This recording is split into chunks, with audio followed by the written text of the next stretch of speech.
बिस्मिल्लाहिर्रहमानिर्रहीम अस्सलामु अलैकुम रहमतुल्लाह। आप सीन चेक करें जो इस वक्त बन चुका है कि नरेंद्र मोदी भारत का वज़ीर आज़म इसराइल के अंदर पहुंच चुका है। और ये जो आपको बार बार बताया जा रहा था कि यहूदी सहूनी सलीबी ताकतें, इनके साथ हिंदुत्व ताकत भी मिलने जा रही है। और ये एक पेज पर है, अब खुल के सामने आ गए हैं। अब ये बिल्कुल खुल के सामने आ गए, इनका चेहरा बिल्कुल वाज़ेह हो गया है। नरेंद्र मोदी का इसराइल का दौरा और इसराइल के अंदर खड़े होकर इसराइल के अंदर नेतन्याहू के साथ मिलकर प्रेस कॉन्फ्रेंस करना और उस एजेंडे को आगे बढ़ाना जो कि ग्रेटर इसराइल का मंसूबा है और इधर ग्रेटर इंडिया का जो मंसूबा है, इसको आगे बढ़ाने के लिए ना सिर्फ इसकी वजह से अरब खत्ता जो है वो पूरा का पूरा स्टेक पे लग गया है, बल्कि पाकिस्तान भी अब मुकम्मल तौर पर स्टेक पे लग गया, क्योंकि उधर ग्रेटर इसराइल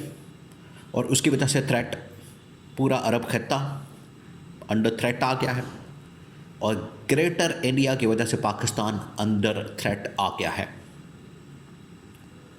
तो अब दुनिया के अंदर ये जो टॉप 5 टॉप 10 बड़े बड़े लीडरान हैं, जिसमें ट्रंप, नेतन्याहू, मोदी, रूस का सदर पुतिन, चीन का सदर शी जिनपिंग और मोहम्मद बिन सलमान, तैयब अर्दगान और इमरान खान की ऐसे मौके पर शदीद तरीन कमी महसूस हो रही है, शदीद तरीन,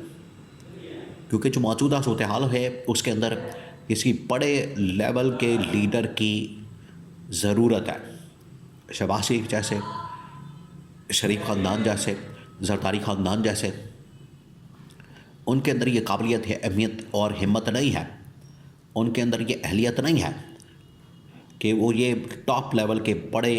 आलमी लीडरान का मुकाबला कर सकें, उनके साथ बात कर सकें, दो टोक अंदाज में आंखों में आंखें डाल के, टांग पे टांग रख के। जिसकी वजह से देखिए मोहम्मद बिन सलमान, तुर्क सदर तैयब अर्दगान अपने तौर पर तो कोशिश कर रहे हैं। अब जो थ्रेट पैदा हुआ है उसको सामने रखते हुए, यही थ्रेट आज से तकरीबन 10 साल पहले इमरान खान ने बता दिया था अपने विज़न को देखते हुए कि आने वाले दिनों में आपको ना सिर्फ ये जो ग्रेटर इसराइल का मंसूबा है ये बड़ा ख़तरनाक साबित होगा और उसकी वजह से एक बहुत बड़ा थ्रेट होगा, बल्कि ये जो ग्रेटर इंडिया का मंसूबा है ये पाकिस्तान के लिए, साउथ एशिया के लिए, चीन के लिए एक बहुत बड़ी थ्रेट बन जाएगा। और मोहम्मद बिन सलमान को इस चीज़ का एहसास हो गया जब इन लोगों ने अब्राहम अकॉर्ड के ऊपर पहले काम शुरू किया और अब ये इन लोगों ने बोर्ड ऑफ पीस के ऊपर काम शुरू किया। ये जो मंसूबे लॉन्च किए गए हैं इससे बिल्कुल वाज़ेह हो गया, इनकी नीयत बिल्कुल वाज़ेह हो गई है, इनका जहन बिल्कुल वाज़ेह हो गया है कि आगे ये क्या करना चाहते हैं, अब इनका प्लान क्या, मंसूबा क्या, और उसको सामने रखते हुए मोहम्मद बिन सलमान को क्यों ज़रूरत पड़ गई कि जनरल राहील शरीफ को भेज के इमरान खान को रिहा करवाया जाए। मंसूबा ये है, दोनों ने इत्तेहाद कर लिया, नरेंद्र मोदी ने और इसराइली वज़ीर आज़म नेतन्याहू ने,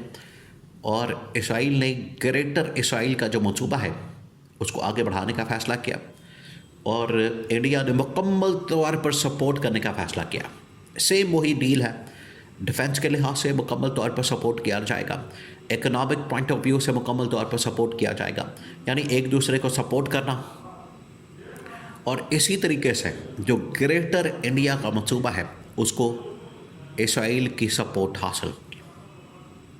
तो ये है इनका मुस्तकबिल का प्लान, ये है इनका मंसूबा, ये है इनकी साजिश, जो कि पाकिस्तान के लिए भी एक बहुत बड़ी थ्रेट है और अरब खत्ते के लिए, जिसमें सऊदी अरब लीडिंग पोजीशन में है और उसके बाद यूएई, फिर उसके बाद क़तर, कुवैत वगैरह ममालिक शामिल हैं। तो एक बहुत बड़ी थ्रेट जो है वो पैदा हो चुकी है। अब क्योंकि ये आगे बढ़ना चाह रहे हैं एक दूसरे की सपोर्ट के साथ, एक दूसरे को भरपूर अंदाज में सपोर्ट करते हुए, तो मोहम्मद बिन सलमान ने पाकिस्तान के अंदर कैद में मौजूद इमरान खान की रिहाई का मंसूबा बना के जनरल राहील शरीफ के हाथ पाकिस्तान की गवर्नमेंट इस्टेब्लिशमेंट के लिए पैगाम भेज दिया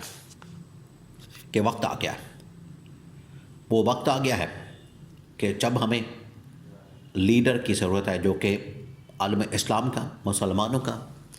और इस खत्ते का ना सिर्फ मुकदमा लड़े, बल्कि ये जो ग्रेटर इसराइल और ग्रेटर इंडिया का मंसूबा है, इसका भी तोड़ निकाले, इसका भी मुकाबला करें और इसको भी काउंटर किया जाए। इसके लिए मोहम्मद बिन सलमान ने जो पैगाम है पाकिस्तान की गवर्नमेंट को, पाकिस्तान के इस्टेब्लिशमेंट को पहुंचा दिया है। ये मंसूबा बड़ा ख़तरनाक है, बहुत ही ख़तरनाक है। आप देखें, पहली बार नरेंद्र मोदी को इसराइल के अंदर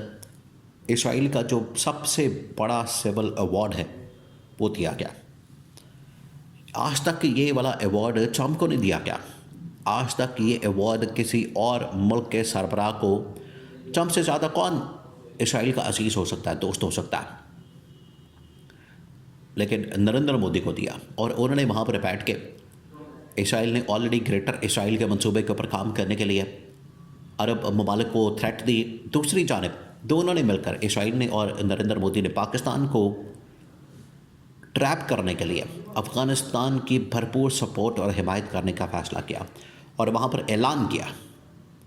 कि हम कई अरब डॉलर्स अफ़गानिस्तान को देने जा रहे हैं, अफ़गानिस्तान की गवर्नमेंट को देने जा रहे हैं। अफ़गानिस्तान को, अफ़गानिस्तान की गवर्नमेंट को या अफ़गान तालिबान को, और उसके ज़रिए से पाकिस्तानी तालिबान को पैसे देने का मतलब ये, उनको फंडिंग देने का, उनको पैसा देने का, उनको हथियार देने का, उनको सपोर्ट करने का मतलब ये है कि अब वहाँ से पाकिस्तान के ऊपर हमले तेज़ कर दिए जाएंगे और पाकिस्तान के गिर्द घेरा तंग किया जाएगा। ये बिल्कुल वहाँ से पैगाम इसराइल के अंदर बैठ के नरेंद्र मोदी ने और इसराइली वज़ीर-ए-आज़म नेतन्याहू ने पाकिस्तान को दे दिया है। तो ये पाकिस्तान के लिए भी एक बहुत बड़ी थ्रेट पैदा हो चुकी है, जो आज से तकरीबन 24 घंटे पहले ऐसा लग रहा था कि यह थ्रेट सिर्फ अरब खित्ते के लिए है, अरब ममालिक के लिए है, और मोहम्मद बिन सलमान उसमें कोशिश कर रहे हैं, भाग दौड़ कर रहे हैं। उनकी जानिब से डिप्लोमेटिकली बहुत से राब्ते किए जा रहे हैं तैयब अर्दगान से। पूरी OIC को, इस्लामी ममालिक को इकट्ठा करने की कोशिश की जा रही है। लेकिन अब ये पाकिस्तान के लिए भी बहुत बड़ा कंसर्न बन गया, क्योंकि इसके ज़रिए से पाकिस्तान के ऊपर भी वो हमलावर होने वाले हैं और अफ़गानिस्तान के रास्ते, जो सबसे आसान टारगेट है, जो सबसे आसान रास्ता है, उसके ज़रिए से अफ़गान तालिबान को सपोर्ट करके पाकिस्तान के अंदर दहशतगर्दी की कार्रवाइयाँ करने वाले हैं, जो कि स्टेबल पाकिस्तान के लिए, ऑलरेडी पाकिस्तान के अंदर इतने मसाइल मौजूद हैं, यहाँ पर सियासी मुआशी अदम इस्तेहकाम मौजूद है, और अगर ये दहशतगर्दी की कार्रवाइयाँ शुरू हो जाती हैं, जंग हो जाती है, लड़ाई झगड़े सब कुछ शुरू हो जाता है, तो ऐसे में आप समझें कि सब कुछ, हर चीज़ का बेड़ा गर्क। तो ये एक बहुत बड़ी साजिश तैयार की जा रही है पाकिस्तान के ख़िलाफ़। इसकी वजह से मोहम्मद बिन सलमान ने बड़ा राइटली टाइम के ऊपर, टाइमिंग बड़ी अहम है, उन्होंने इमरान खान की रिहाई की डिमांड की और इमरान खान ही इस पूरी सूरत हाल का, क्राइसिस का सलूशन दे सकता है।